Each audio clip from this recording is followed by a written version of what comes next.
me to introduce my CEO and MD, Dr. Pius Mushiri Bugo. He knows why I call him that. But this is also a story of social capital. For those who had an opportunity to watch my CTA, I'll summarize it in 2 minutes.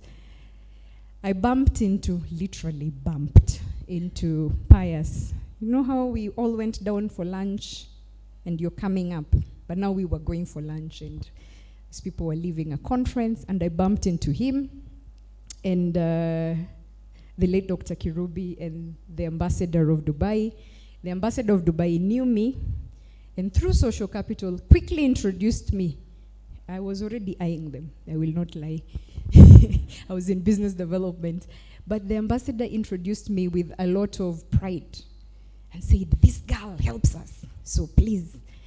And fast forward, we spent a few days in Dubai and build a relationship, both personal, professional, and also spiritual. And when, as life evolved, I think fast forward we've known each other for 10 plus years now. Yeah, when the opportunity at NABO came, social capital spoke for me. It was social capital that spoke for me. So, allow me to introduce my social capitalist, CEO and friend, Pius. Karibu.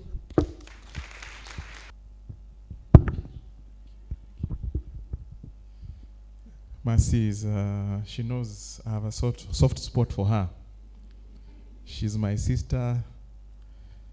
She's my colleague.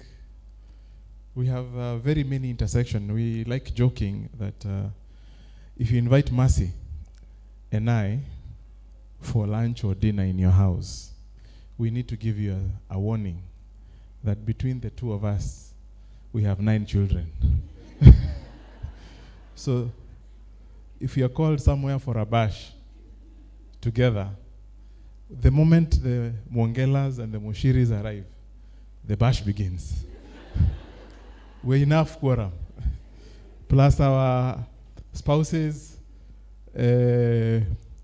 our house helps, and I mean house helps.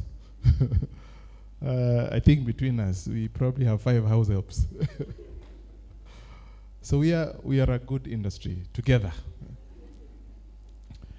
I was given a very innocent topic to talk about, but it has really messed me up. Because I think this is the one topic I have written, rewritten, and rewritten, and I'm still rewriting.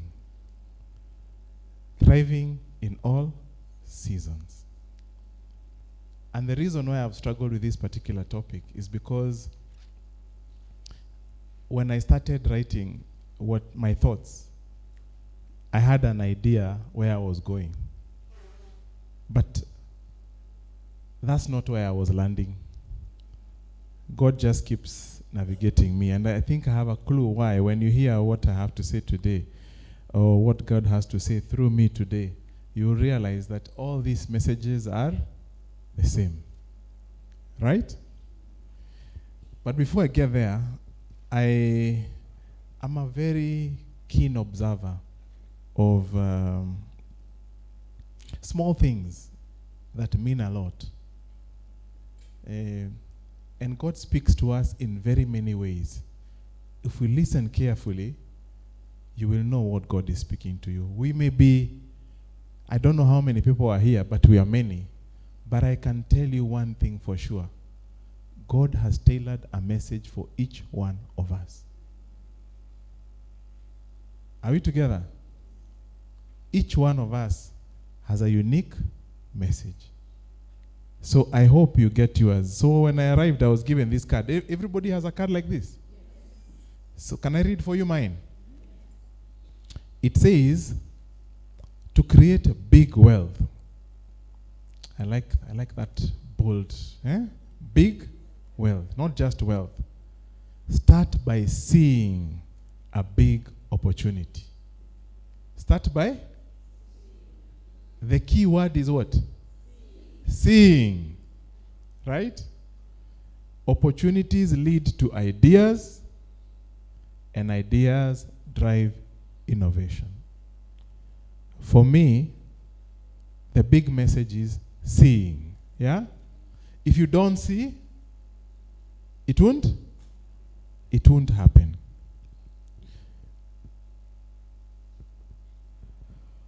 Wow. If you had all the money that you needed, what would you be doing with yourself today?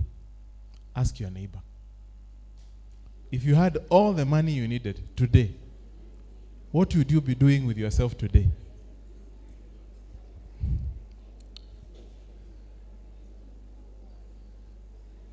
Okay.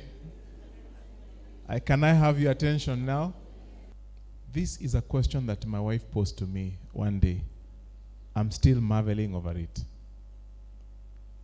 But all of us, we need to ask ourselves this question.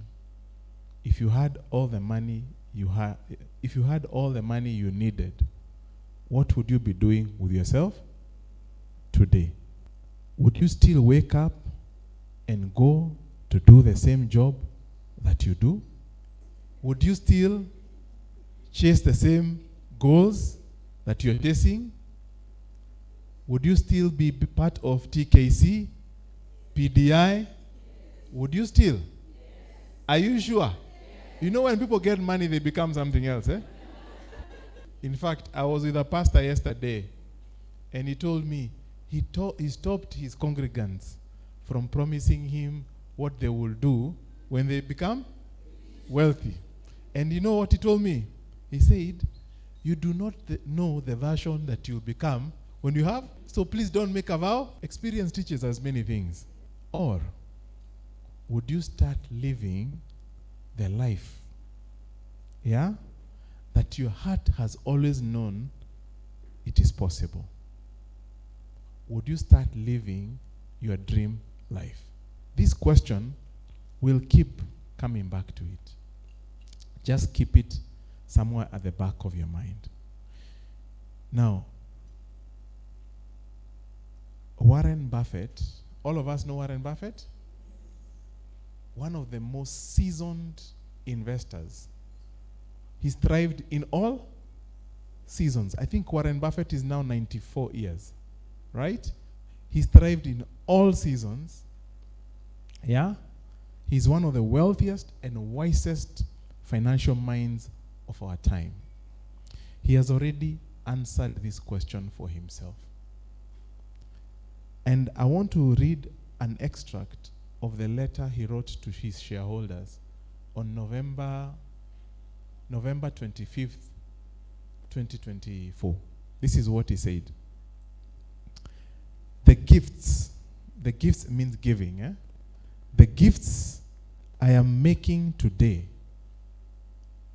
reduce my holdings of Berkshire Hathaway Class A shares to 2,603 shares, a 56.6% decrease since my pledge. For decades, we had thought. Let me talk about his wife first.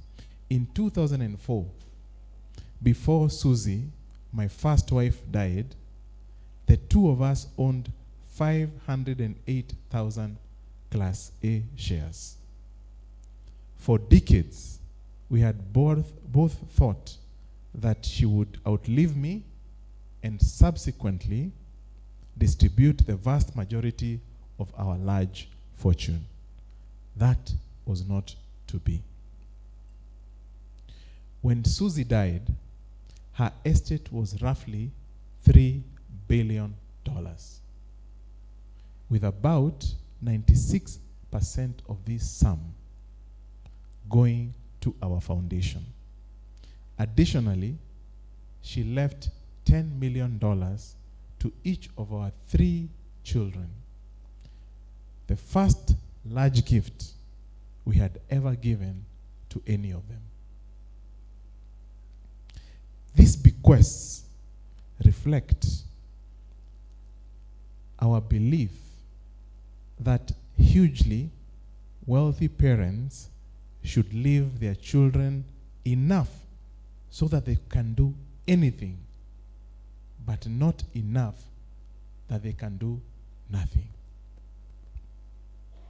Susie and I had long encouraged our children in small philanthropic activities and had been pleased with their enthusiasm, diligence, and result.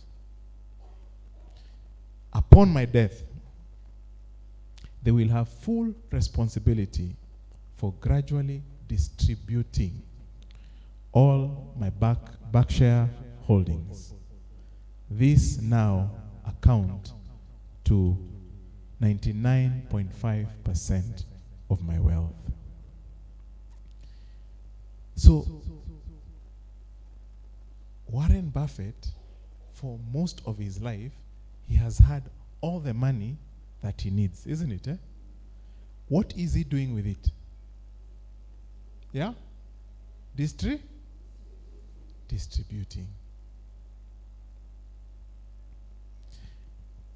So, I still ask the question, if you had all the money that you needed, what would you be doing with yourself today? So for Warren Buffett, wealth is not a trophy. You want to become billionaire in dollars? Yeah? You want to become billionaire in dollars? Wealth is not a... And you see, this is the silent point. If you see the $1 billion as a trophy, you will miss it. It won't come. You understand? Wealth is not a trophy. Wealth is a trust. Wealth is not a monument to be admired. Wealth is a mission to be fulfilled. So, Buffett's greatest legacy will not be in his billions. It will be in the lives changed because he decided not to hoard, but to heal through his giving. So I ask again, if you had all the money that you needed, what would you be doing with yourself? You see why the pastor was saying he doesn't want people to make vows?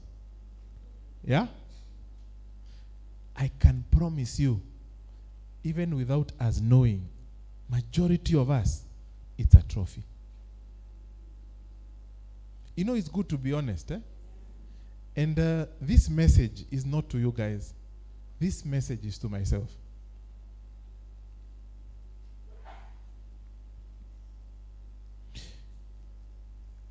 So,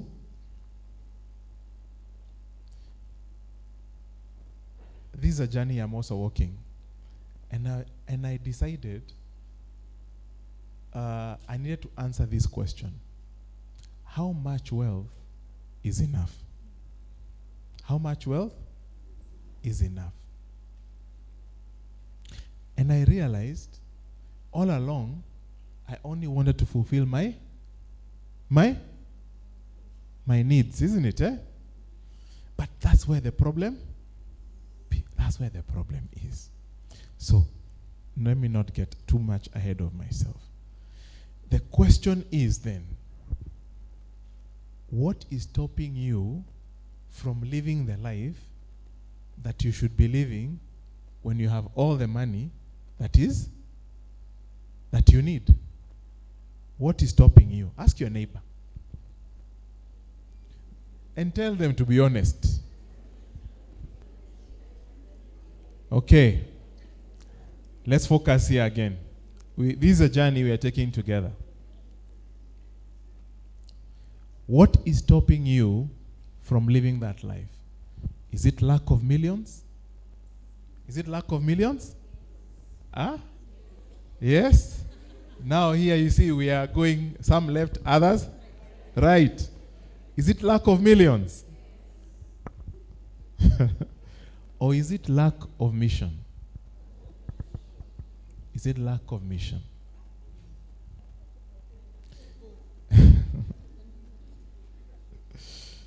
If God has already called you to be a philanthropist, yeah? Why are you waiting for some day that may never come? You see why this message is very tough on me? Why are you waiting for some day that may never come?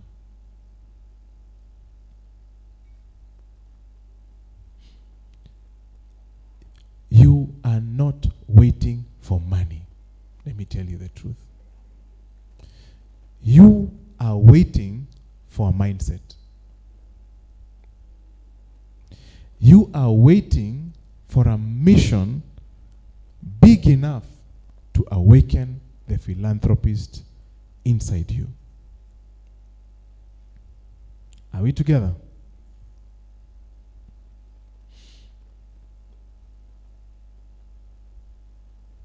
So, if God has called you to be a steward, don't wait until you're a millionaire to start stewarding well. Don't wait until you're a millionaire or billionaire.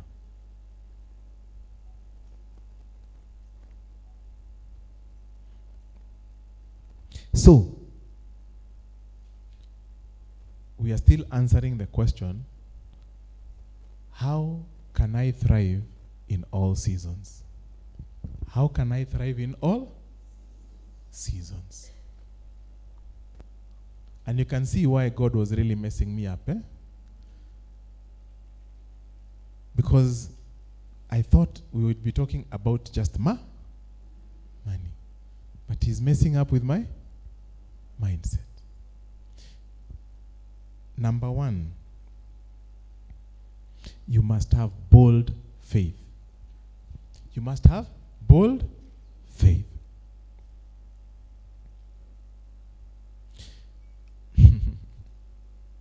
You see this card you gave me? This card was a confirmation, Before wealth shows up in your account, it must show up in your imagination, in your language, in your faith.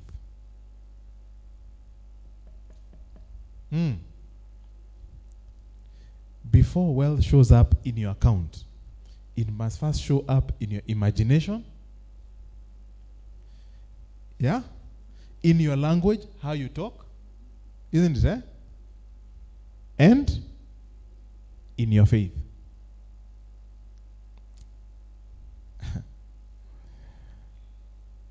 So, Warren Buffett, from a very young age, he said this: I always knew I was going to be very rich. I don't think I ever doubted it for a minute. Yeah? Now, ask your neighbor, if you're not rich, why are you not rich?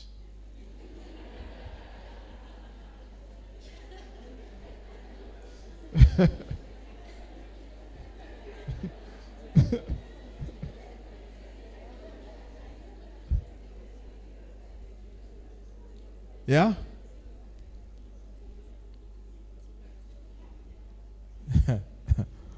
Where?